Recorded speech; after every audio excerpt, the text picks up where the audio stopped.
Hello, welcome to another edition of Neverending Panel. Today we are interviewing winners of L. Ron Hubbard's Writers of the Future Award at Author Services on Hollywood Boulevard. Last night was the award ceremony, and it was quite an amazing event. You pretty much have to be at one of those to actually understand what it's like. Since we can't bring you to that, you'll have to go to the website for Writers of the Future and see it for yourself, because it's all been streamed. However, today we're interviewing the winners of L. Ron Hubbard's Writers of the Future Award, and today we have Patrick O'Sullivan from Oak Hill, Virginia. From Oak Hill, Virginia. I love Virginia. It's great. It really is quite nice. All right, so we have Mr. O'Sullivan, and what is the story that you wrote, sir, and that actually won you this award? Yes, the story name is Maddie Dune's First and Only Spelling Bee. All right, what I love about that title is that you just look at the title, and you just want to look at the first paragraph of the story. 9/10 of anything is just getting the title that makes you go, So, how did you come up with the title, first of all? Forget the story. I don't even care about the story anymore. The story started with the title because I wanted to tell a story about. I wanted to write a shorter story than I usually do, and it really helps if people can already imagine something about the setting. So I used the spelling bee that anybody that writes or reads, right, has seen these on TV. So I didn't have to write that part. You already knew about it, and I could write a shorter story because of it. And first and only already sets up a question. Why is it only? You're immediately right there. So. Well, there's a love interest in the story, and I wanted to kind of, when you're done reading the story, hopefully you go back and see the title, and you think that this is a long-term relationship. All right, sir. Got to ask the question. You're sitting there, you're writing your shopping list, you're grading your papers, you're looking at your textbooks, you do all the writing that other people in the world do. And at some point you say, screw it, I'm going to go ahead and write it to get it published. I'm going to write stories that I think people are going to want to read. Right. How do you go from just writing for utility to writing for imagination? So in my case, I made a lot of mistakes, right? Because I didn't know. I mean, if you want, I can sit down. We'll sit down. We'll have a beer or a gallon, and I'll be able to tell all the mistakes I've made. But that go would on, be great. I'm an engineer by trade, and that's my education and background. And I'd always wanted to write, but I didn't know how. So I started writing a novel. I wrote it, finished it, read it, and it wasn't particularly good.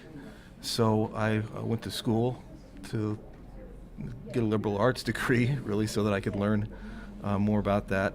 That didn't help particularly with writing. It helped with, enjoying reading more, getting more out of stories, understanding poetry and so forth. That's where you build the imagination to create your own stories. But what really kicked it off for me was attending Orson Scott Card's literary boot camp in 2008. And that explained craft, right? Until that point, I was floundering around. Central idea, characters. And it helped with craft, and it helped with building a community of people I knew, because I didn't know any other writers. I was an engineer, we write technical documents, so now I had a foot in the door with some craft. I could write something reasonably respectable, and I knew people that could help me if I needed help. But then I had this novel, and I wrote another novel.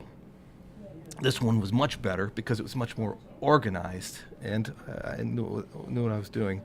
You had your central idea you were always referring to. Yeah, and then I needed to sell it, all right? So I attended Dean Wesley Smith's and Christine Catherine Rush's marketing workshop, where they teach you all about writing a synopsis, a proposal for a novel. And not only did that help me with the business side, but going through the process of writing a synopsis really, really, really helped me write a better short story, because you're taking a novel and distilling it down to something that's 3 or 4 pages long. So right? Is this novel something that you think will be published? The first one... well, just from the business side, if you think it's going to be published, you might want to mention the name here. Oh, I don't know.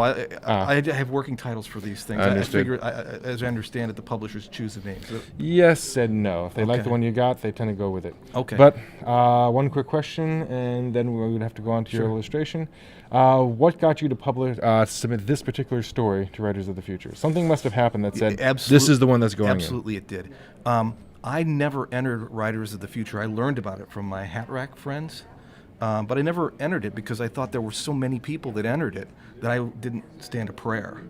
But then I wrote a novella that was a fantasy novella, and there are only like 3 markets that take a 17,000 word story, and this was one of them. And I sent it in, and I got an honorable mention. It was like somebody dumped rain on dry soil, right? It was the first really positive feedback I got on anything I wrote, and it motivated me to write this story and to send it in, on.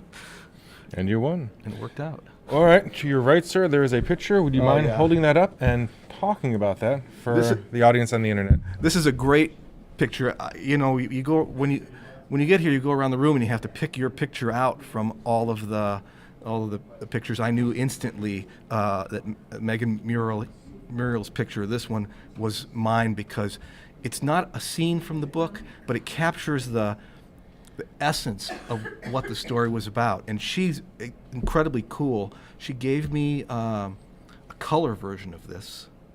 And she also gave me a copy of her notes that she submitted, because the artists have to do 3 versions of this and submit it, and then they get with the judges, choose the one that they want to do. So I not only have this great version, I have a color version from her, and I also have her notes on how she was thinking about it, and So her sketches. So she nailed it, This is the best. This is the best one. and that's in there as well. That's in the book as well. That's in there. Yes. 10-second question, sir, if you can answer quickly. Sure. What advice do you give to somebody out there who is thinking, as you did, yeah, but he got published, but no chance in hell that I could do that? What do you say to her or him?